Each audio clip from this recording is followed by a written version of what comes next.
Hi Vangshan family, welcome back. Let's start new chapter. Quran ने wing को drug कर दिया था, जिस वजह से विंग अपनी बॉडी को मूव नहीं कर पा रहा था। लाचार बेबस विंग बस ये सोच रहा था कि या तो उसका अल्फा उसे इस सिचुएशन से प्रोटेक्ट करे या फिर इन दैट मोमेंट वो खुद ही अपनी जान ले ले। रोता बिलखता वो ओमेगा उस बेड पर कुरान के नीचे बेबसी में लेटे बस यही सोच रहा था कि उसकी एक बेवकूफ़ी ने उसकी ये हालत कर दी है। काश वेडिंग नाइट के दिन उसने अपने अल्फा को अपने करीब आने से नहीं रोका होता तो शायद आज उसकी बॉडी पर उसके अल्फा का मार्क होता और ये घटिया अल्फा उसके साथ इतना गलत करने के बारे में कभी सोचता भी नहीं। बहुत प्यार करता है वो अपने अल्फा से, बहुत अनकहे सपने, इमेजिनेशन एंड फैंटेसीज थी उसके अंदर। बहुत एक्साइटेड था वो अपने हीट के लिए, क्योंकि उस दिन वो अपने अल्फा को अलाउ करने वाला था, अपने आप को अपने अल्फा को देने वाला था। अपने इस रिलेशनशिप में अपने अल्फा के लिए लॉयल रहना चाहता था वो, पर क्या ये दुनिया उसे लॉयल रहने देगी? जवाब कुरान की हरकतों ने ऑलरेडी दे दिया था, पर शायद उस ओमेगा के प्यार की शिद्दत कुछ ज़्यादा ही थी। अपने हस्बैंड को प्रोटेक्ट करने के लिए वहाँ उसका अल्फा पहुँच जो चुका था। White shirt, black jeans, shirt की स्लीव्स पीछे की तरफ फोल्ड थी, एक हाथ में गन और दूसरे हाथ की मुट्ठियाँ टाइट थी, आंखों में आग और फेस पर गुस्सा। उस रूम में स्ट्रॉन्ग और डोमिनेटेड अल्फा फेरोमोन्स स्प्रेड हो चुके थे। लैन कुरान वांगजी को अपने सामने देखकर बहुत ज़्यादा डर चुके थे। वही विंग जो अपने अल्फा के फेरोमोन्स को इनहेल कर रहा था और खुद को मूव करने की कोशिश कर रहा था। स्ट्रॉन्ग और डोमिनेटेड थे वो फेरोमोन्स, जिस वजह से वहाँ मौजूद हर एक इंसान, इवन सारे अल्फा गार्ड्स, खुद कुरान तक सफोकेटेड फील कर रहे थे। बट विंग, जिसे वो फेरोमोन्स पॉजिटिवली इफेक्ट कर रहे थे, कुरान के फेरोमोन्स ने विंग को जितना वीक बना दिया था उतना ही स्ट्रॉन्ग विंग वांगजी के फेरोमोन्स में फील कर रहा था। उसकी बॉडी मूवमेंट भी धीरे धीरे स्टार्ट हो चुकी थी। स्ट्रगल करना पड़ रहा था, पेन बहुत हो रहा था, पर फिर भी वो अब अपनी बॉडी मूव कर पा रहा था। इनफैक्ट वो अपनी बॉडी मूव कर रहा था। वांगजी का गुस्सा वहाँ खड़ा हर एक पर्सन महसूस कर सकता था और वांगजी की वो एंग्री आइज बस लैन कुरान की तरफ एक वक्त के लिए थी। बाद में वांगजी की आइज विंग से हट ही नहीं रही थी। विंग जो बहुत स्ट्रगल के बाद फाइनली उस बेड पर एटलीस्ट उठ के बैठ तो चुका था, वो अपने अल्फा की तरफ देख रहा था। अपने अल्फा का गुस्सा वो भी महसूस कर चुका था, डर चुका था, कांप चुका था। अपने प्यार को अपनी ऐसी हालत दिखाने में बहुत पेन फील कर रहा था। डरा सहमा वो ओमेगा अपने अल्फा को कुछ एक्सप्लेन करने के लिए अपने मुंह को खोलने ही वाला था, तभी साइड से आती आवाज़ ने ना सिर्फ उन दोनों का आई कांटेक्ट ब्रेक किया था, बल्कि वो दोनों भी लैन कुरान की तरफ देख रहे थे, जो वांगजी के सामने अपने नीज पर बैठ चुका था। लैन कुरान विंग की तरफ पॉइंट करते हुए वांगजी को पैनिक और हेजिटेटिंगली कहते हैं, वांगजी सब इसकी गलती है, ये हीट में आ गया और जब मैं यहाँ से बाहर जाने लगा, क्योंकि मैं एक अल्फा हूँ तो मैं जानता था कि इसके फेरोमोन्स मुझ पर इफेक्ट करेंगे, तो इसने मुझे जाने नहीं दिया और मुझे कहा कि मैं इसे मेडिसिन दे दूँ। मैं इसे मेडिसिन देने रूम में आया तो इसने पीछे से डोर लॉक कर लिया और ये मेरे करीब आने लगा और मुझसे शेमलेस टॉक करने लगा। इसने मुझसे कहा कि इसका अल्फा घर पे नहीं है तो इसे नीड है अल्फा की और मैं इसके साथ रहूं, इसके हीट में मैं इसके साथ टाइम स्पेंड करूं। जब मैंने मना किया तो ये अपने फेरोमोन्स को रिलीज करने लगा। मैंने इसे बोला कि मैं तुम्हारा अंकल हूँ, ऐसा ना करे, पर ये सुन नहीं रहा था। इसने मुझसे कहा कि किसी को पता नहीं चलेगा। मैं इसे रोकने की कोशिश कर रहा था, इसीलिए मैंने इसे बेड पर पिन कर दिया था ताकि मैं इसे रोक सकूं। पर तभी तुम आ गए। मेरी कोई गलती नहीं है, सब इसकी गलती है। इसने मुझसे ये भी कहा कि तुम इसे टच नहीं करते, इसे सेटिस्फाइड नहीं कर पाते, इसलिए ये मेरे पास आया है। देखो, ये अपने स्वीट फेरोमोन्स रिलीज कर रहा है ताकि ये मुझे अपने कंट्रोल में कर पाए। मेरा यकीन करो बेटा, ये बहुत घटिया है, कैरेक्टरलेस ओमेगा है। अगर ये मेरे साथ ऐसा कर सकता है तो सोचो, इसने तुमसे शादी से पहले कितनों के साथ अपनी रातें कंप्लीट नहीं कर पाए थे। कुरैन अपना वो सेंटेंस, और उस रूम में एक तेज आवाज हुई थी। गुस्से में वांगजी के हाथ में जो कुछ भी आया था, उसने उस चीज को उठाकर बहुत जोर से जमीन पर फेंका था। ऑलरेडी पूरा रूम मैसी था, हर तरफ चीजें बिखरी पड़ी थी। क्या इसी रूम की तरह मैसी हो जाएगा सिर्फ 15 दिन पहले जुड़ा हुआ वो खूबसूरत रिश्ता? जैसे ये चीजें टूट चुकी हैं, टूटकर बिखर चुकी है, क्या वैसे ही वो खूबसूरत बॉन्ड भी टूटकर बिखर जाएगा? खूबसूरत सा वो रिश्ता जिसे बचाने के लिए विंग ने फर्स्ट टाइम अपनी लाइफ में अपने खुद के अल्फा से झूठ बोला है ताकि उसका प्यार हमेशा उसकी लाइफ में रहे। क्या वो सारे एफर्ट्स वेस्ट चले जाएंगे? नहीं, एक लास्ट ट्राई तो बनता है। नॉर्मल रिश्ता नहीं है उनका, लाइफ पार्टनर का है। वो खूबसूरत सा रिश्ता 2 हस्बैंड्स का है, बॉन्ड अल्फा ओमेगा का है, और फीलिंग्स 2 लवर्स की है। एक लास्ट ट्राई तो बनता है, क्योंकि जो विंग नहीं चाहता था वो तो नहीं हुआ। चाहे सामने खड़ा इंसान उस पर यकीन करे ना करे, पर उसकी डिग्निटी को तो वो बचा ही चुका है। सोच तो उसने वैसे भी लिया था ना कि कल का सूरज उसे देखना नहीं है। इज्जत गवाकर खुद को खत्म करने से अच्छा है इज्जत के साथ अपने आप की जान देना। एटलीस्ट मरते वक्त उसके पास एक लास्ट चीज तो रहेगी। पर अगर मौत ही लास्ट ऑप्शन है तो क्यों ना उस खूबसूरत जिंदगी का सपना जो वो आज तक देखता आया है उसे कंप्लीट करने की एक लास्ट कोशिश की जाए। पैरों में ताकत नहीं है, शेक कर रहे हैं वो। बॉडी पूरी तरीके से नम हो चुकी है। ना चाहते हुए भी ओमेगा फेरोमोन्स स्प्रेड हो रहे हैं जो कहीं ना कहीं लैन कुरैन की सारी बातों को सच साबित कर रहे हैं। आंखों में बेशुमार आंसू और दर्द है, पर फिर भी वो कोशिश करेगा। क्या हुआ अगर 2 कदम चलने के बाद वो गिर गया?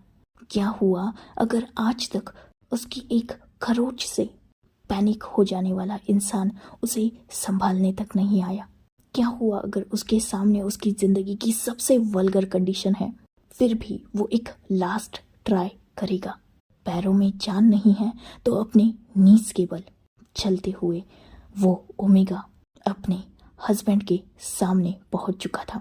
उन बिखरी हुई चीजों का वो टूटा हुआ हिस्सा जिसने उसकी नीज को हार्म कर दिया था।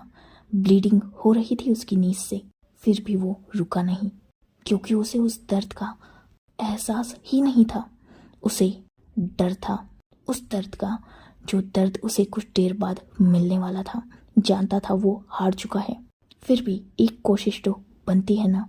यही सोचकर वो ओमेगा अपने हस्बैंड के दोनों हाथों को टाइटली अपने एक हाथ में होल्ड करता है और उन्हीं के सपोर्ट से उठकर उसी अल्फा की बॉडी को होल्ड कर लेता है, जिससे वो खुद को खड़ा कर सके।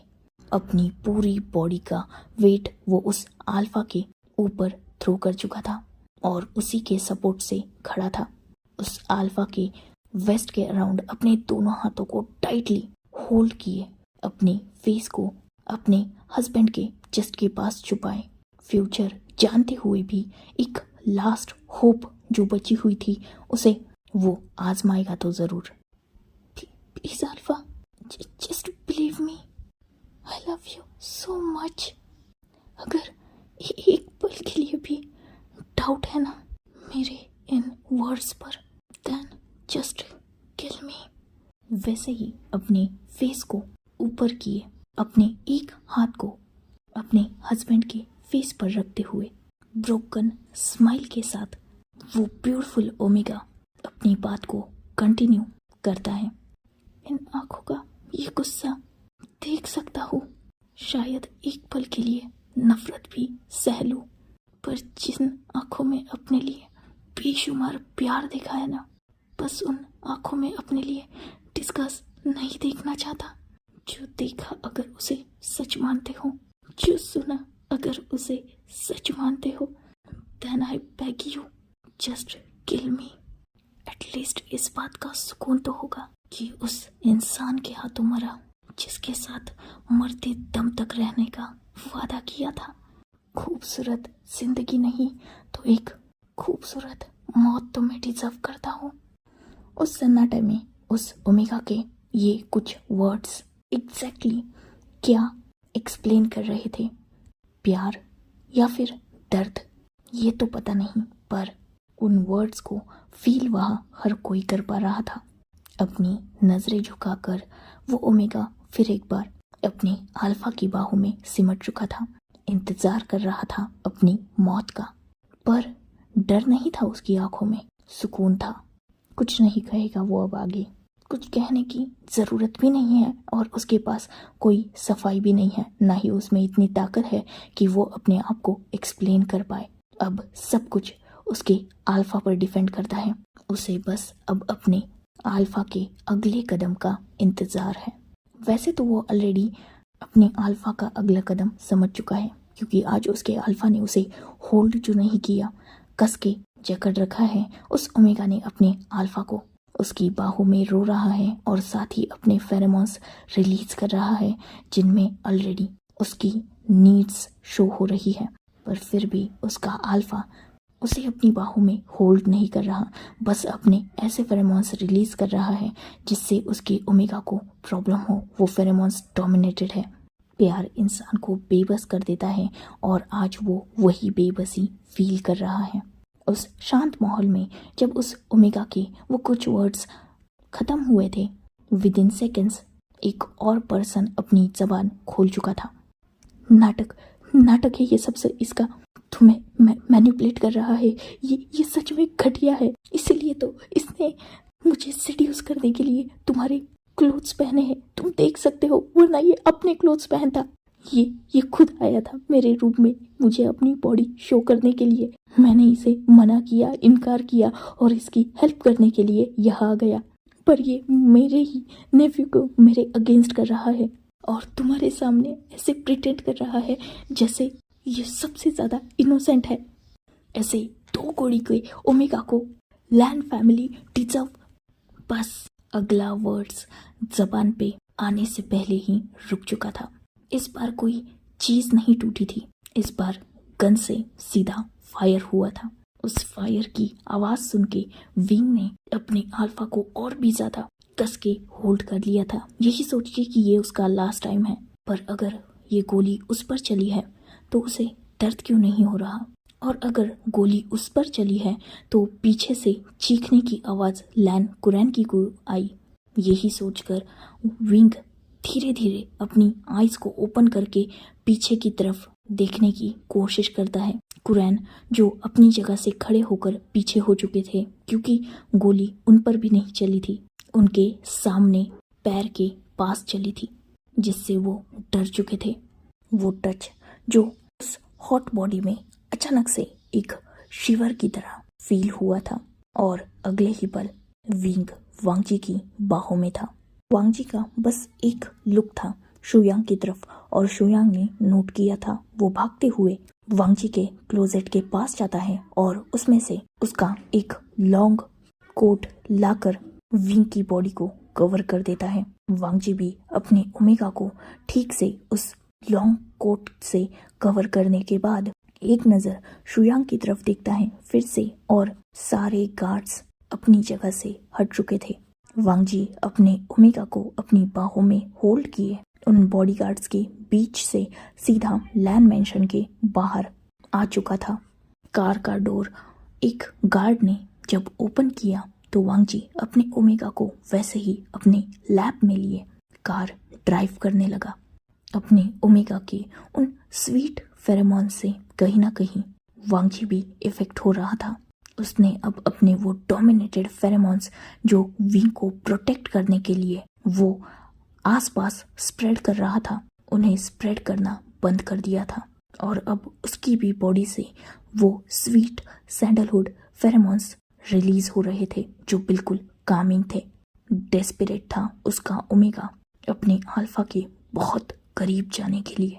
यही तो रीज़न था कि उस कार में इतनी अनकंफर्टेबल सिचुएशन होते हुए भी वो ओमेगा अपने अल्फा की बॉडी पर अपनी बॉडी को बहुत बुरी तरीके से प्रेस कर रहा था, रब कर रहा था, खींच रहा था विंग वांगजी के शर्ट को, उसकी कॉलर को, ताकि वो अपने अल्फा की उस कोल्ड स्किन को टच कर पाए। स्वेटी, मेसी और ड्रग की नशे में पागल विंग खुद को बिल्कुल होल्ड नहीं कर रहा था। उसके पास अब बस उसका अल्फा था और उसे अपने अल्फा की ज़रूरत थी और उस ज़रूरत को वो डायरेक्टली दिखा भी रहा था। प्यार एक्सेप्ट कर चुका है, अल्फा को भी एक्सेप्ट करने ही वाला था, तो अब देर किस बात की थी। अगर उसका अल्फा उसे अकेले में कहीं लेके जा रहा है तो इसका मतलब उसका अल्फा उस पर यकीन करता है, और अगर ना भी करता हो तो विंग को उसके सवालों के जवाब बाद में देने हैं। फिलहाल उसे इस सिचुएशन से निकलना है और इस सिचुएशन से जो पर्सन उसे निकाल सकता है वो उसके पास है, तो वो खुद को होल्ड क्यों करे। अपने दोनों हाथों को अपने अल्फा की उस स्ट्रॉन्ग और मस्क्यूलर बॉडी पर मूव करते हुए विंग वांगजी के शर्ट्स के बटन्स को ओपन कर रहा था। कोई जेंटलनेस नहीं बल्कि डेस्परेशन थी। पूरी तरीके से स्वेटी और हैवी ब्रीथ करता विंग वांगजी की शर्ट्स की ऊपर की सारी बटन्स को ओपन कर चुका था जितनी उससे हो सकती थी। वांगजी ने शर्ट को इन करके रखा था तो विंग उसकी सारी बटन्स को ओपन नहीं कर पाया था, पर उसके सामने फिलहाल उसके अल्फा की मस्कुलर बॉडी थी। सेडक्टिवली अपने हैंड्स को मूव करते हुए विंग वांगजी की बॉडी पर कुछ अलग ही इफेक्ट कर रहा था और जिसका साइड इफेक्ट उसे फील भी हो सकता था। कुछ पोक करने लगा था उसे और वो समझ चुका था। वो तो ऑलरेडी नीडी था, हॉर्नी था, पर अपने अल्फा को भी सिड्यूस करने में वो कामयाब तो हो चुका था। देख सकता था वो वांगजी की फेस पर वो टेंशन। खुद वांगजी की सांसें हैवी हो रही थी और वो स्वेटी हो रहा था। पैंट टाइट फील हो रही थी। वही विंग के हाथ जो और भी ज़्यादा उसकी हालत खराब कर रहे थे।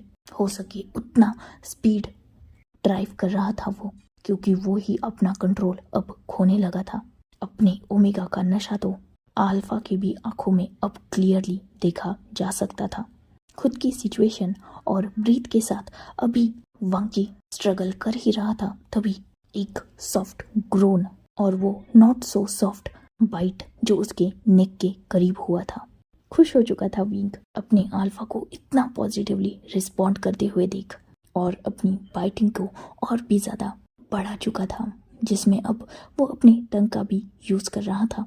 धीरे धीरे वांगजी की नेक से होते हुए विंग उसके एडम एप्पल और बाद में उसके जॉ लाइन तक पहुंच चुका था। अपनी फ्रंट बॉडी को पूरी तरीके से वांगजी की बॉडी पर प्रेस करते हुए विंग वांगजी के फेस पर भी अपना फेस रब करने लगा था। वांगजी जो बहुत मुश्किल से ड्राइव कर रहा था, वही विंग यही रुका नहीं था। अब वो धीरे धीरे वांगजी के लिप्स पर अपने लिप्स को रखकर उसे डीप और पैशनेट किस करने लगा था। वही वांगजी जिसका ये हायर पॉइंट था। बस कुछ वक्त की ड्राइव बची है, तब तक उसे खुद को कंट्रोल करना ही होगा। यही सोचकर वांगजी अपने एक हाथ को विंग के हेयर्स के अंदर डालता है और उसके हेड को पीछे की तरफ पुल करता है। विंग जो ऑब्वियसली इस हरकत से डिसअपॉइंट हो चुका था। जैसे ही वांगजी अपने ओमेगा की आंखों में वो डिसअपॉइंटमेंट देखता है, वो एक डीप ब्रीथ इनहेल करता है और अपने ओमेगा के फेस को अपने नेक के करीब झुका देता है। क्या फर्क पड़ता है कि दूसरे ही पल उसे चीखना पड़ा था। बहुत शार्प पेन फील किया था उसने अपने नेक के करीब, पर फिर भी ये ठीक था ना। एटलीस्ट उसका वाइल्ड ओमेगा कुछ वक्त और अपनी अल्फा को दे दे, उसके बाद ये अल्फा तो बस उसी का है। यही सोचकर वांगजी और भी ज़्यादा स्पीडली ड्राइव कर रहा था। करीबन 10 मिनट बाद ही वो एक बड़े से बिल्डिंग के सामने थे। ऑलरेडी वहाँ बहुत सारे गार्ड्स मौजूद थे। अपने हेड को डाउन किए वो शायद अपने बॉस का ही इंतज़ार कर रहे थे। अपने ओमेगा को वैसे ही अपनी आर्म्स में कैरी किए वांगजी बाहर आ चुका था। एक गार्ड तुरंत ही उसका पीछे करने लगा था। एलिवेटर के पास आकर वो गार्ड एलिवेटर के बटन को प्रेस करता है और वांगजी जब अपने ओमेगा को लेकर उस एलिवेटर में एंटर करता है तब वो गार्ड वहाँ से निकल जाता है।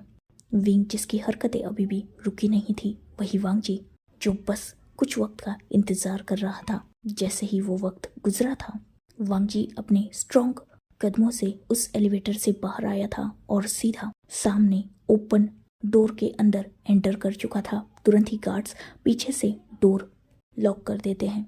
एक लग्जरियस सा पेंट हाउस, हर तरह की फैसिलिटी वहाँ मौजूद थी। ब्यूटीफुली डेकोरेटेड और सिंपल बट क्लासी। वही विंडो से बाहर का वो ब्यूटीफुल व्यू तो बस मेस्मराइजिंग था। पेंट हाउस के अंदर एंटर करते ही सामने जो काउच था उस पर वांगजी अपने ओमेगा को थ्रो कर चुका था। बहुत डेस्परेटली अपनी शर्ट को अपनी बॉडी से अलग करने के बाद तुरंत ही वांगजी अपने ओमेगा के ऊपर लीन हो चुका था। अपने एक हाथ को ओमेगा के हेयर्स के अंदर डालकर उसे टाइटली ग्रिप करने के बाद जब उस ओमेगा के वो टेंटिम से जूसी लिप्स उसे शो हुए थे, वांगजी विंग के लिप्स पर अटैक कर चुका था। Deep, brutal, hungry but messy kiss था वो, पर इतना लॉन्ग था कि विंग को भी ब्रीदिंग के में प्रॉब्लम होने लगी थी।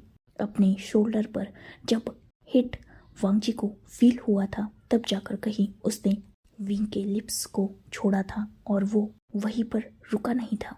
डेस्परेटली वो विंग के क्लोथ के अंदर अपने हाथ डाल चुका था। विंग जिसने वांगजी की ही टी शर्ट पहन के रखी थी, उसे विंग की बॉडी से अलग करने में वांगजी को बस 2 सेकेंड्स लगे थे। मिल्की वाइट स्किन बिल्कुल क्रिस्टल क्लियर शाइन कर रही थी। वांगजी अपने लॉन्ग फिंगर्स को विंग की बॉडी पर धीरे धीरे मूव कर रहा था, बहुत सिडक्टिवली। वही विंग जो अपने अल्फा के नाम से लाउडली मॉन कर रहा था, अपने ओमेगा को अपने नीचे प्लेजर फील कर रहा था। वांगजी जब अपनी नज़रें उठाकर अपने ओमेगा के फेस की तरफ देखता है तब एक मेस्मराइजिंग व्यू उसके सामने था।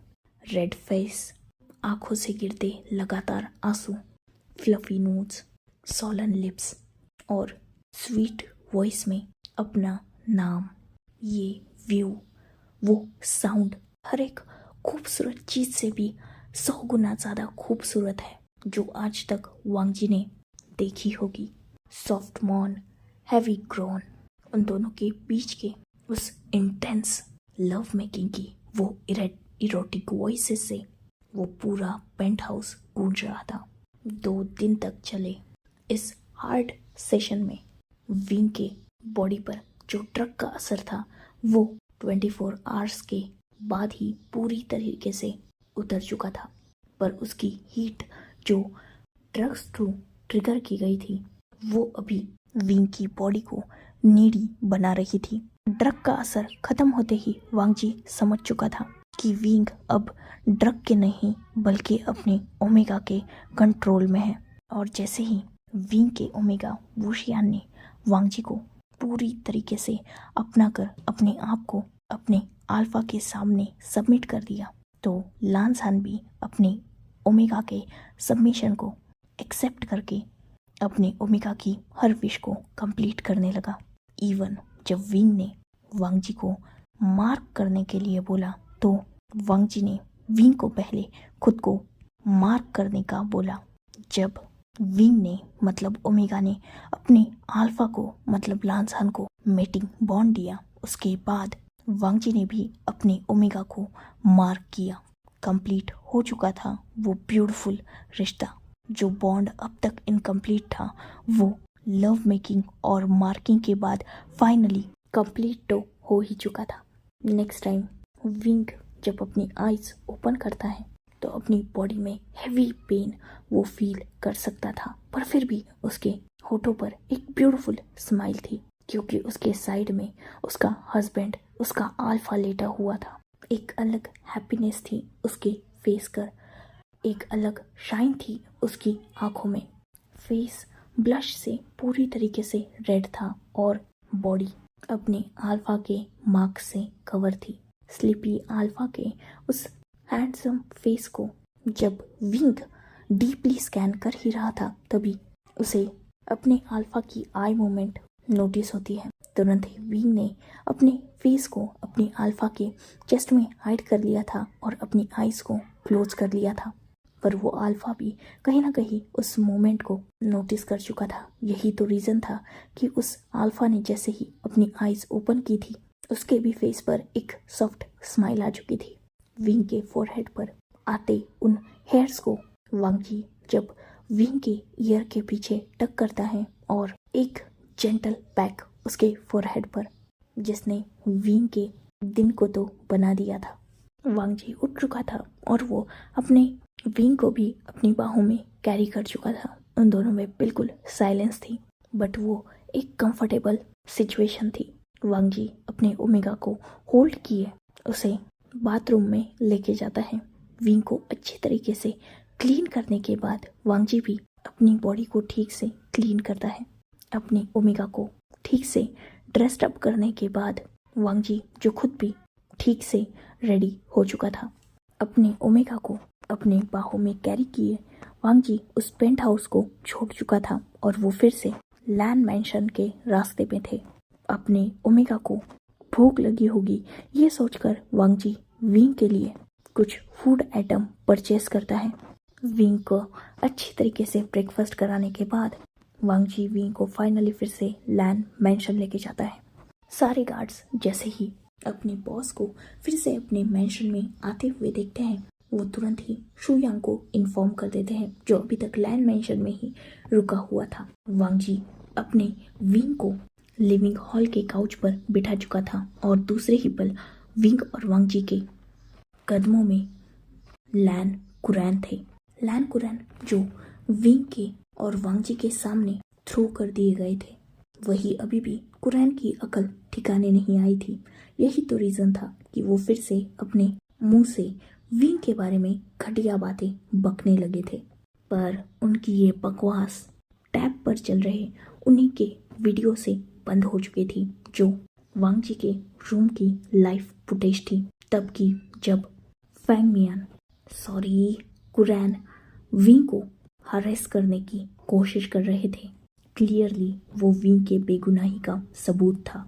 बस यही नहीं, उसमें वो सीसीटीवी फुटेज भी थी जब कुरैन विंग के रूम में उस दिन एंटर हुए थे, जब वांगजी विंग को अपने रूम में सोता हुआ छोड़कर मीटिंग को जा चुका था। उस दिन भी विंग को कुरैन ने ऐसे ही तंग किया था और विंग उन्हीं से बचने के लिए वांगजी के पास भागा था, इतना डर चुका था। वांगजी की फैमिली एक हेल्दी और साथ ही ट्रेडिशंस को मानने वाली रिस्पेक्टेड फैमिली थी, तो कुरैन को सज़ा भी ट्रेडिशनल वे में भी दी जाती थी। वांगजी ने बड़े बड़े वुडन लैशेस मंगवाए थे और कुरैन को तब तक वांगजी ने पनिश किया था जब तक उसका खुद का गुस्सा शांत नहीं हुआ था। ब्लड में कवर हो चुकी वो बॉडी मर्सी के लिए बेग करती वो आवाज़ उस मेंशन में गूंज रही थी। विंग इन सब चीज़ों से डर चुका था, तो वो अपने अल्फा की बाहों में अपने आप को समेट अपनी आइज क्लोज कर चुका था। वही वांगजी जो काउच पर बिल्कुल रिलैक्स बैठा हुआ था, अपने वन साइड अपने ओमेगा को बिठाए हुए, वो उसे बस कंसोल कर रहा था। उसके फेस का वो डेविल लुक जो उसे पूरी तरीके से डेंजरस बना रहा था, उसका वो ऑरा जो बहुत ज़्यादा खतरनाक था, आंखों में बिल्कुल मर्सी नहीं थी, इनफैक्ट एक जुनून था। बस कुछ आखिरी सांसें बची थी कुरैन की बॉडी में और वांगजी लोगों को रोक चुका था, कुरैन को हिट करने के लिए मना कर चुका था। वांग जी अपने ओमेगा को अपने आप से दूर करता है और अपनी जगह से उठ जाता है। कुरैन के सामने आने के बाद वांग जी अपने एक नी पर कुरैन के सामने बैठ जाता है। कैरेक्टरलेस, किसी के भी बेड पर जाने वाला, आपको सेड्यूस करने वाला, अपने खुद के अल्फा को छोड़कर दुनिया में अल्फास ढूंढने वाला, यही इमेज क्रिएट करने की कोशिश की थी ना आपने मेरे ओमेगा की, मेरी नज़रों में। पर एक बात शायद आपको पता नहीं थी, वो सिर्फ मेरा लाइफ पार्टनर या सोलमेट हस्बैंड ही नहीं, बल्कि मेरा सच्चा प्यार है। आँख बंद करके यकीन किया है मैंने उस पर, सिर्फ अपना दिल नहीं, सबसे पहले अपना यकीन दिया है मैंने उसे। मेरे सामने खड़ा होकर, मेरी आंखों में देखकर बस एक बार उसे ये बोलना है कि लान वांगची गलत है। किसी सबूत, किसी गवाह और किसी सफाई की ज़रूरत नहीं है। उसने कहा गलत हूँ तो बात वही खत्म। इतना यकीन किया है मैंने उस पर, इस हद तक विश्वास किया है मैंने उस पर। मैं उन लोगों में से नहीं हूँ जो प्यार और शक साथ में करते हैं। मैं उन लोगों में से हूँ जो प्यार और यकीन साथ में करते हैं। अगर वो मुझे गलत कह दे तो मैं खुद को गलत मान लूँ तो क्या लगता है आपको? आपकी छोटी बातों पर यकीन करके मैं उस पर डाउट करता। उसके कैरेक्टर को आपने जज किया, उसे मेरी नज़र में कैरेक्टरलेस साबित करने की आपने कोशिश की, बिना ये सोचे, बिना ये जाने कि उसका अल्फा लान वांगची है। वो सारे रूमर्स जिनमें मैं क्रूअल हूँ, हार्टलेस हूँ, वो रूमर्स नहीं है, वो सच्चाई है। मेरी वो सच्चाई जो उन लोगों को पता है जो मेरे अगेंस्ट जाने की कोशिश करते हैं। मेरे अपने को आज तक मैंने उस सच्चाई को कभी भी दिखाया नहीं, तो आप तो मुझे कमज़ोर समझने लगे। तो आज से आपको लान वांगची का वही साइड हर रोज़ दिखेगा। मेरे ओमेगा पर हाथ डालने की हिम्मत की है ना आपने, सज़ा बहुत बुरी मिलेगी। इतना बोलकर वांगची कुरैन के सामने खड़ा हो चुका था। अपने गार्ड्स की तरफ देखते हुए स्ट्रांगली डोमिनेटेड वॉइस में वो अल्फा ऑर्डर कर चुका था अपने गार्ड्स को कि इस इंसान के दोनों हाथ पांव काट दिए जाए। साथ ही वो आंखें जो उसके ओमेगा के ऊपर गंदी नज़रों से देखने की हिम्मत कर चुकी है, उन्हें भी निकाल कर फेंक दिया जाए। मौत से भी बदतर जिंदगी कुरैन की वांगची ने कर दी थी। वही विंग अपने अल्फा की ये सारी बातें सुनकर बहुत ज़्यादा खुश हो चुका था। कुरैन को वहाँ से घसीटते हुए लेके जा चुके थे। वही अब उस मैंशन में पूरा सन्नाटा फैल चुका था। गार्ड्स फिर से अपने काम पर लौट चुके थे। वही मेड्स उस ब्लड को क्लीन कर रही थी जिसने उस फ्लोर को खराब कर दिया था। अपने ओमेगा को अपनी बाहों में होल्ड किए वांगजी अपने रूम में पहुंच चुका था, जो फिलहाल पूरी तरीके से क्लीन था। रूम में पहुंचते ही वांगजी ने विंग को रफली बेड पर थ्रो कर दिया था और वो वहां से फ्रेश होने जा चुका था। विंग जिसे वांगजी के इस बर्ताव का रीज़न समझ नहीं आया था, इसीलिए जैसे ही उसका अल्फा फ्रेश होकर बाहर आया था, विंग अपने शेकिंग लेग्स के साथ अपने अल्फा के पास गया था। उसका अल्फा जो मिरर के सामने रेडी हो रहा था, विंग उसे जाकर पीछे से टाइटली हग कर चुका था, पर उसे उम्मीद नहीं थी कि उसका अल्फा उसे अपने आप से दूर हटा देगा। विंग जब अपने अल्फा का इतना उखड़ा बिहेव देखता है, वो थोड़ा डर चुका था। उसका अल्फा जो मिरर के सामने रेडी हो रहा था, विंग उसके सामने जाकर खड़ा हो चुका था। वांगजी जो अपनी टाई को सेट कर रहा था, तो विंग उस टाई को खुद सेट करते हुए वांगजी की तरफ देख रहा था, जो बिल्कुल ही विंग को इग्नोर कर रहा था। अपने अल्फा का ये बिहेव देखकर विंग अपनी सॉफ्ट वॉइस में अपने अल्फा से उसका रीज़न पूछता है। शादी की थी हमने, वॉव्स लिए थे, जिंदगी भर एक दूसरे के साथ रहेंगे, एक दूसरे के पास रहेंगे। इस दुनिया में मेरे लिए सबसे पहले तुम और तुम्हारे लिए सबसे पहले मैं रहूँगा। चाहे सिचुएशन कैसी भी हो, ना ही साथ छोड़ेंगे और ना ही एक दूसरे से कुछ भी छुपाएंगे। उस वादे का क्या हुआ विंक? यकीन नहीं कर पाए ना अपने अल्फा पर? नहीं बता पाए अपने अल्फा को अपनी कंडीशन? इसका रीज़न क्या है विंक? ऑफिस में भागते हुए आए, मेरे पास कंफर्ट ढूंढ रहे थे। उस दिन डॉग से डरे थे ना तुम? उस डॉग का नाम क्यों नहीं बता पाए मुझे? यकीन वो नहीं है तुम्हें मुझ पर। अगर होता तो अब तक इस घर में तुम्हारे साथ जो भी हो रहा था वो तुम मुझे क्लियरली बता पाते।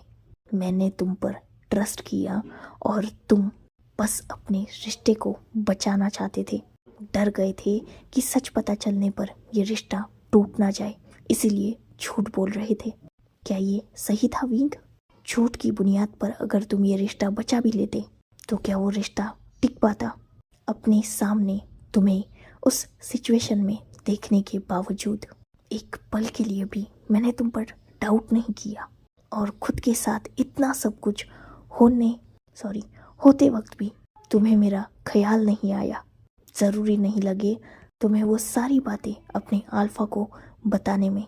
हेजिटेशन, डर, इनसिक्योरिटीज़, ये चीज़ें रिश्ते को कमज़ोर बनाती है, और हम दोनों के रिश्ते में तुम्हारी तरफ से बहुत सारे डाउट्स हैं विंक, जो मेरी तरफ से नहीं है। उस दिन तुमने कहा था कि एक पल के लिए भी अगर मैं तुम पे डाउट करता हूँ तो मैं तुम्हारी जान ले लूँ। तुमने तो इस रिश्ते में हर पल मुझ पे सिर्फ डाउट किया है, तो मुझे खुद को कितनी बार मारना होगा। उस दिन तुम जिस ट्रस्ट के लिए मेरे सामने गिड़गिड़ा रहे थे, क्या मुझे भी उसी तरीके से तुम्हारे सामने अपने ट्रस्ट के लिए बेग करना होगा? क्या तब होगा मेरे ओमेगा को मुझ पर ट्रस्ट? बताओ विंग, मुझे क्या करना होगा मेरे ओमेगा के ट्रस्ट के लिए? लान वांगजी, लैंड कॉरपोरेशन का प्रेसिडेंट, पूरा चाइना मुझ पर ट्रस्ट करता है, पर मेरा खुद का ओमेगा ही मेरे बारे में इनसिक्योरिटीज़ रखता है। तो मैंने हासिल क्या किया और कमाया क्या? उस दिन अगर उस घटिया अल्फा कुरैन के फेरोमोन्स मैं तुम्हारी बॉडी पर फील नहीं कर पाता, वो मार्क्स जो तुम्हारे नेक पर थे वो मैं नोटिस नहीं नोटिस कर पाता मैं वो तुम्हारा बिहेव जब तुम कुरैन से डर रहे थे, और सच में उस दिन मीटिंग के लिए निकल जाता, तो पैसे के अलावा आज मेरे पास क्या होता? लौटने के बाद मैं तुम्हारी लाश देखता, वो इंसान जिससे मैं बेशुमार प्यार करता हूँ मेरे सामने उसकी लाश होती, तो क्या मैं सरवाइव कर पाता? जितना मैंने तुम्हें जाना है मैं जानता हूँ, अगर तुम्हारे साथ कोई कुछ भी गलत करता तो तुम मुझे फेस करने से पहले खुद को ख़त्म कर देते। बाद में अगर मैं उस इंसान की जान भी खींच लेता तो क्या मुझे तुम मिल पाते? जवाब बहुत सिंपल है विंक, पर सवाल बहुत ज़्यादा मुश्किल। वो इमेजिनेशन भी मेरे रूह को कांपने के लिए मजबूर करती है, और ये सब कुछ क्यों होता? सिर्फ तुम्हारे इनसिक्योरिटीज़ की वजह से, सिर्फ इसलिए क्योंकि मेरा ओमेगा मुझ पर ट्रस्ट करके मुझे खुद के साथ जो हो रहा था उसे बता नहीं पाया, तो मैं उसे खो देता। इन सब चीज़ों में मेरी क्या गलती थी, और मुझे किन बातों की सज़ा मिलनी चाहिए थी? वो बेड है ना विंग, उसी बेड पर मैंने तुम्हें उस अल्फा के साथ मैसी कंडीशन में देखा। सोचो मेरे अंदर तब क्या चल रहा होगा। कहते हैं जो आंखों से देखा जाए वो हमेशा सच होता है, पर यह बात ही सबसे बड़ी झूठ है, क्योंकि सच को हमेशा परखना होता है। और इसीलिए उस दिन मैंने जो आंखों से देखा उस पर यकीन नहीं किया। मेरे दिल से वो नज़ारा देखकर बस एक ही आवाज़ आई, जो दिख रहा है वो वैसा हो ही नहीं सकता, मेरा ओमेगा गलत हो ही नहीं सकता। क्या इस हद तक का यकीन तुम मुझ पर कर पाओगे विंग? अगर हाँ तो हम ये रिश्ता कंटिन्यू करेंगे। हम दोनों में सब कुछ हो चुका है विंग, सोलमेट बन चुके हैं हम दोनों एक दूसरे के। मार्क कर चुका हूँ मैं तुम्हें, इसीलिए तुम्हें छोड़ूंगा नहीं, तुम्हारी हर रिस्पॉन्सिबिलिटी उठाऊंगा, हर हीट में तुम्हारे साथ रहूंगा, तुम्हारे अलावा किसी और को नज़र उठा के देखूंगा भी नहीं। ये मेरा वादा है तुमसे। हस्बैंड वाइफ का रिश्ता हम दोनों में हमेशा कायम रहेगा, पर सोलमेट वाला रिश्ता, वो स्ट्रॉन्ग बॉन्ड हम में अब तब कंटिन्यू होगा जब मुझे यकीन होगा कि तुम भी मुझ पर उतना ही ट्रस्ट करते हो जितना मैं तुम पर करता हूँ। जिस दिन तुमने मुझे बिलीव करा दिया कि तुम भी मुझ पर ब्लाइंडली ट्रस्ट करते हो, उस दिन हमारा रिश्ता बिल्कुल पहले की तरह हो जाएगा। लेकिन तब तक हमारा दूर रहना ही सही होगा। जैसे नॉर्मली लोग रहते हैं वैसे ही हम रहेंगे। दुनिया के सामने हस्बैंड वाइफ होने का प्रिटेंड करेंगे, पर इस रूम में हमारा रिश्ता आगे तभी चलेगा जब मुझे यकीन होगा कि तुम मुझ पर यकीन करते हो। वरना नॉर्मली हर हीट में हम भी एक दूसरे की नीड्स के लिए एक दूसरे को यूज करेंगे और दुनिया के सामने लवी डवी होने का नाटक करेंगे। Decision is yours. ये कुछ लास्ट वर्ड्स थे और वांग जी वो रूम छोड़कर जा चुका था। वही विंग वांग जी के जाते ही जमीन पर नीचे गिर चुका था। सही कहा उसके अल्फा ने, विंग ने शादी कर ली, प्यार कर लिया, पर यकीन नहीं किया। अगर यकीन किया होता तो बिना डर के वो अपने अल्फा को सब कुछ बोल पाता, पर उसने ऐसा नहीं किया। अपने अल्फा के खोने का बहुत डर था ना विंग को, और आज विंग ने उसी डर को सच होते हुए अपनी आंखों के सामने देखा। नहीं, वो दुनिया के सामने कोई दिखावटी रिश्ता नहीं चाहता। वो वही रिश्ता चाहता है जो अब तक वो दोनों जीते आए हैं। एक दूसरे की बाहों में सोना, सुबह एक दूसरे का हैप्पी फेस देखकर उठना, एक दूसरे को पैम्पर करना, एक दूसरे के साथ कंफर्टेबल होना, यही रिश्ता विंग चाहता है। विंग वांग जी के साथ वो फिजिकल बॉन्ड नहीं, बल्कि अब तक जो वर्चुअल बॉन्ड उन दोनों में था वो चाहता है। जब वो बेड पर एक साथ हो तो उसमें बस नीड्स और लस्ट ना हो, वो प्यार, वो केयर और वो पैम्पर भी हो। अपनी जिंदगी में वो वांग जी की वही टेक केयर चाहता है जो अब तक वांग जी उसकी करते आया था। और विंग वांग जी को साबित करेगा अपना प्यार, अपना ऑनेस्टी और अपना यकीन विंग वांग जी के सामने साबित करेगा। वक्त गुजर चुका था और रात हो चुकी थी। वांग जी आज थोड़ा लेट आया था घर पे, क्योंकि ऑलरेडी वो विंग से नाराज जो था। अपने रूम में एंटर करते ही वांग जी ने एक नज़र पूरे रूम में डाली। रूम में कहीं भी विंग मौजूद नहीं था। अचानक उसकी नज़र बालकनी के पास गई, जहां विंग चांद को देखता शांति से खड़ा था। पहले जब वांग जी आता था तब तुरंत ही वो विंग के पास पहुंच जाता था, चाहे विंग फिर मेंशन के किसी भी कॉर्नर में क्यों ना हो। पर आज विंग उसी के रूम में था। फिर भी वांग जी ने विंग के पास जाना सही नहीं समझा। वो सीधा फ्रेश होने के लिए निकल गया। फ्रेश होकर जब वो बाहर निकला, उसने देखा कि विंग अभी भी वैसे ही खड़ा हुआ है।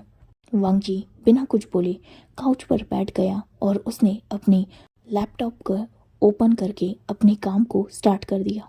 कुछ ही देर बाद एक सर्वेंट अंदर आई और उसने वांग जी के सामने जो टेबल था उस पर फूड ट्रे रख दी। वांग जी ने उसकी तरफ एक नज़र देखा, तब उसने बताया कि आज सेकंड यंग मास्टर ने डिनर रूम में ही बुलवाया था, इसीलिए वो लेके आई है। वांग जी ने नोट किया और वो सर्वेंट वहाँ से चली गई। विंग अब तक अंदर आ चुका था। वांग जी ने एक नज़र विंग को देखा और उसने विंग को इग्नोर करके फिर से अपने काम में ध्यान देना स्टार्ट कर दिया। विंग वांग जी के साइड में ही जाकर काउच पर बैठ गया। हर रोज आते ही अपने अल्फा का हक पाना, उसकी बहुत सारी किसेस, ब्यूटीफुल स्माइल और बहुत सारी बातें उन दोनों में अक्सर चला करती थी। पर आज उस रूम में बिल्कुल सन्नाटा था, जहाँ एक तरफ वांग जी के लैपटॉप पर मूव होते वो हाथ और टाइपिंग की वो वॉइस, वही दूसरी तरफ विंग जो फूड सर्व कर रहा था तो बाउल्स, प्लेट्स और स्पून की वॉइस उस रूम में उस सन्नाटे को चीर रही थी। प्लेट रेडी करने के बाद विंग ने अपने हाथ से एक बाइट रेडी किया और उसने सीधा उसे वांग जी के मुंह के सामने कर दिया। वांग जी ने एक नज़र विंग को देखा और दूसरी नज़र उस बाइट को। बिना कुछ बोले वांग जी ने चुपचाप विंग के हाथ से वो फूड खा लिया। धीरे धीरे विंग ने वांग जी को पूरा फूड फिनिश करवा दिया। वांग जी ने यह क्लियरली देखा था कि विंग ने खुद एक बाइट भी नहीं खाई, फिर भी वांग जी ने कुछ नहीं बोला। विंग को बहुत बुरा लग रहा था क्योंकि वांग जी खुद खाने की बजाय आज तक विंग को ही अपने हाथों से खिलाता आया था। 15 दिनों की इन शादी के रिश्ते ने उसे बहुत कुछ दिया था। प्यार, अफेक्शन, केयर, पैम्परिंग, इन सब चीज़ों की विंग को आदत हो चुकी थी। और आज अचानक से जब वो आदत हमेशा की तरह कंप्लीट नहीं हो रही थी तो विंग के दिल को दर्द पहुंचा रही थी। समझ रहा था विंग कि उसने अपने अल्फा का दिल कितनी बुरी तरीके से दुखा दिया है। एक डीप ब्रीथ लेकर विंग वांग जी के सामने का वो लैपटॉप बंद कर चुका था और इससे पहले कि वांग जी कुछ बोल पाता विंग उठकर उसकी लैप में बैठ चुका था। वांग जी बस विंग की तरफ देख रहा था। विंग ने अपने हेयर से रेड रिबन को निकाला और उसने उस रिबन को वांग जी के हाथ में टाई कर दिया। उस रिबन का दूसरा साइड अपने हाथ में टाई करने के बाद विंग ने वांग जी के फिंगर्स में अपने फिंगर्स को एंटेंगल किया। वो वांग जी के चेस्ट के ऊपर लीन हो गया और अपनी टीयरी आईज से उन जॉइंट हाथों की तरफ देखने लगा। जहाँ विंग की पकड़ तो वांग जी के हाथ पर बहुत स्ट्रांग थी, पर वांग जी की पकड़ बस ऐसी ही थी। बस कहने के लिए वो हाथ जॉइंट था, पर सही मायने में वो हाथ एक दूसरे के साथ जॉइंट नहीं था। विंग ने एक ब्रोकन स्माइल के साथ कहा, दर्द, बहुत दर्द हो रहा है। आपकी सारी बातों को सुना तब तो वो नॉर्मल लगी, पर जब हर बात को डीपली सोचा तब खुद पर ही अशेम्ड फील होने लगा। आपको खोने के डर ने मुझे आपसे ही दूर कर दिया। गलत, बहुत गलत था मैं। साबित करना है ना मुझे खुद को। कैसे साबित करूं? बहुत सोचा, कुछ समझ नहीं आ रहा। प्यार साबित करना बहुत आसान लगा मुझे, क्योंकि वो साबित करने के लिए मेरे पास 100 तरीके हैं। खुद की जान देकर भी मैं वो साबित कर सकता हूँ, या फिर मेरे पास जो सबसे प्रीशियस चीज़ थी मेरी, जो मैं ऑलरेडी आपके हवाले कर चुका हूँ, अपनी डिग्निटी। पर इन सब चीज़ों से तो प्यार साबित होता है ना, यकीन कैसे साबित करूँ? मुझे इस सवाल का जवाब नहीं मिला, नहीं सोच पाया उस जिससे मैं आपको खुद पर यकीन दिला पाऊँ ताकि आप मुझ पर यकीन करें। मेरे पास आज तक सिर्फ 2 ही प्रीशियस चीज़ें थी। एक मैंने आपको सौंप दी और दूसरी ये रेड रिबन। ये कोई नॉर्मल रिबन नहीं है, ये मेरी मॉम डैड की आखिरी निशानी है मेरे पास।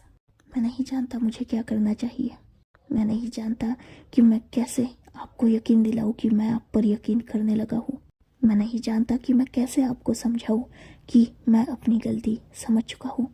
पर मैं ये भी नहीं चाहता कि हम दोनों का ये रिश्ता ऐसा चले। सुबह तो आपने मुझसे बात की, भले ही गुस्सा सही, पर बात तो की। पर अब जब आप बिल्कुल शांत है, ये सन्नाटा मुझे बहुत दर्द दे रहा है। मैं ये रिश्ता नहीं रख सकता। मुझे मेरा वही अल्फा चाहिए जो मेरे प्यार में पागल था। मुझे मेरा वही अल्फा चाहिए जो आते ही मुझे हक करता था, किस करता था, मुझे अपने एम्ब्रेस में रखता था, जिसे मेरे दर्द से फर्क पड़ता था और जो मेरी मुस्कान के लिए कुछ भी कर जाता था। मैं गलत हूँ, मैं बहुत गलत हूँ। हर सज़ा मंजूर करूँगा, बस ऐसे मत रहिए प्लीज़ अल्फा। अपने ओमेगा को लास्ट बार माफ़ कर दो। आगे से ज़िंदगी में कभी भी ऐसी गलती नहीं करूँगा। ज़िंदगी में चाहे कुछ भी हो, आपको सबसे पहले बताऊँगा। प्लीज़ अपने ओमेगा से नाराज़ मत हो। इतना बोलकर विंग वांगजी की तरफ देखता है और जब वो वांगजी का वो पोकर फेस देखता है तब एक डीप ब्रेथ लेता है। अपने रिबन को उस हाथ से छुड़ाने के बाद विंग वांगजी के लैब से उठ जाता है और कुछ देर बाद फिर से वो वांगजी के सामने आता है। वांगजी के हाथ में एक स्टिक देने के बाद विंग उसके सामने अपने नीज पर बैठ जाता है और अपने हेड को डाउन करते हुए कहता है, चाहे तो पनिश कर लो, जितना चाहे उतना मार लो, मैं कुछ नहीं कहूँगा। जानता हूँ गलती की है, सज़ा भी लूँगा, बस आप नाराज़ मत हो। आपकी ये खामोशी मुझे बेचैन कर रही है। मैं आपका ये रूखा बिहेव नहीं सह सकता। मैं वादा करता हूँ आपसे, आगे से ज़िंदगी में कभी भी कोई गलती नहीं करूँगा और ट्रस्ट की गलती तो कभी नहीं करूँगा। चाहे मेरे साथ कुछ भी हो या चाहे आपके साथ कुछ भी हो, जैसे आपने मुझे उस सिचुएशन में देखकर भी मुझ पर यकीन किया, वैसे ही मैं भी आप पर यकीन करूँगा। प्लीज़ हमारा रिश्ता बचा लो। आई बेग यू, प्लीज़ मुझे मेरा अल्फा लौटा दो। मुझे मेरा लंजा वापस चाहिए। बस एक चांस मुझे दे दो। और बिलीव मी, अगर मैंने आगे भी कोई गलती की ना तो छोड़ देना मुझे। मैं कुछ नहीं बोलूँगा, पर प्लीज़ एक बार मुझ पर यकीन करो और मुझे माफ़ कर दो। प्लीज़ अल्फा, मैं अपने आप को एक्सप्लेन करना चाहता हूँ। यकीन मैं भी बहुत करता हूँ आप पर उन इनसिक्योरिटीज़ की वजह बताता हूँ आपको। लान वांगजी चाइना का ग्रेट बिजनेस टाइकून आसमान में उस चांद की तरह है जिस पर लाखों तारों की नज़र है। वी वुशियान एक नॉर्मल ओमेगा जिसके पास कुछ भी नहीं है, इवन खुद के पेरेंट्स भी नहीं। ज़मीन पर पड़ी वो धूल जिस पर शायद ही किसी की नज़र जाती, उस धूल को जब वो चांद मिला तो डरने लगा। ऑलरेडी जिस पर सारे तारे फिदा हैं, जिसे दुनिया की सबसे खूबसूरत इंसान मिल सकती है, जो डिजर्व करता है इस दुनिया की सारी खुशियाँ, उसे जब मेरे जैसा एक नॉर्मल पर्सन मिलेगा तो इनसिक्योरिटीज अपने आप आ जाएगी। आपको खोने का डर मुझे है क्योंकि मेरे पास कुछ भी नहीं है। यही रीज़न है कि कुछ भी करके मैं आपको अपने पास रखना चाहता था। जब वो चांद खुद मेरी उस बेरंग सी दुनिया में रोशनी लेके आया है तो वो रोशनी खो जाएगी, इस बात का डर होता है। मुझे भी कल तक था पर आज नहीं है। इसीलिए नहीं कि हम में फिजिकल बॉन्ड बन चुका है, इसीलिए नहीं कि हम एक दूसरे के मेट बन चुके हैं, और ना ही ये सिक्योरिटी मुझे इस मार्क ने दी है। ये सिक्योरिटी मुझे आपके उन वर्ड्स ने दी जो आपने कुरान के सामने कहे। ये सिक्योरिटी मुझे मेरे अल्फा ने दी जो मुझे उस मेसी कंडीशन में देखकर भी बिना किसी डाउट के मुझे होल्ड करके अपने साथ लेके गया।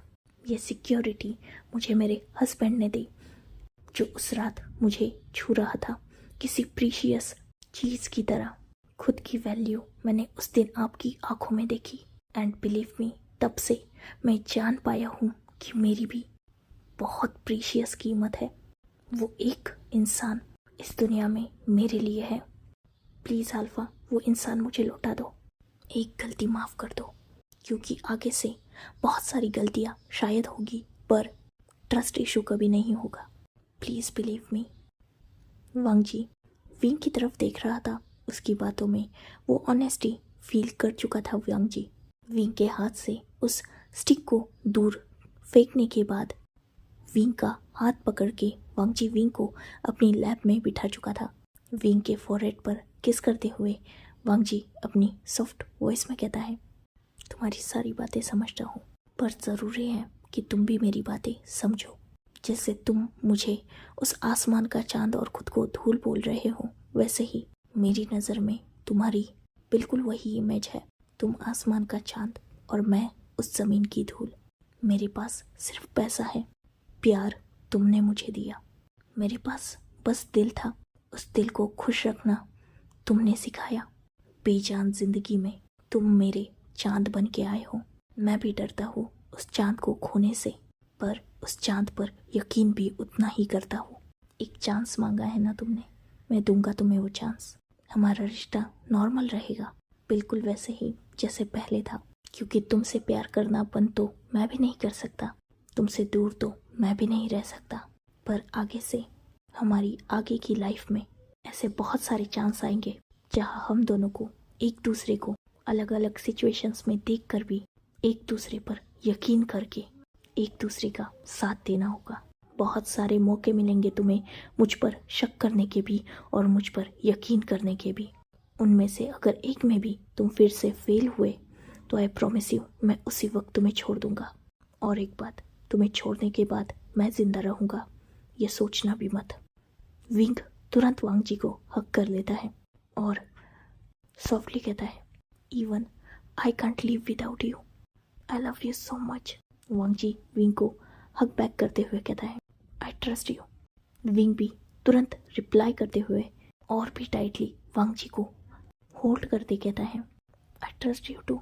कुछ देर तक एक दूसरे की वार्मथ में रहने के बाद वांग जी विंग को अपने हाथ से खाना खिलाता है और फिलहाल दोनों फाइनली बेड पर थे। विंग अपने अल्फा के प्यार को महसूस कर रहा था, वही वांग जी जो विंग के अंदर था और अपने आप को विंग की आंखों में देख रहा था। जिंदगी है और इंसान जैसे ही इस दुनिया में अपनी पहली सांस भरता है, उससे भी पहले वो इस दुनिया में रिश्ते बनाना स्टार्ट कर चुका होता है।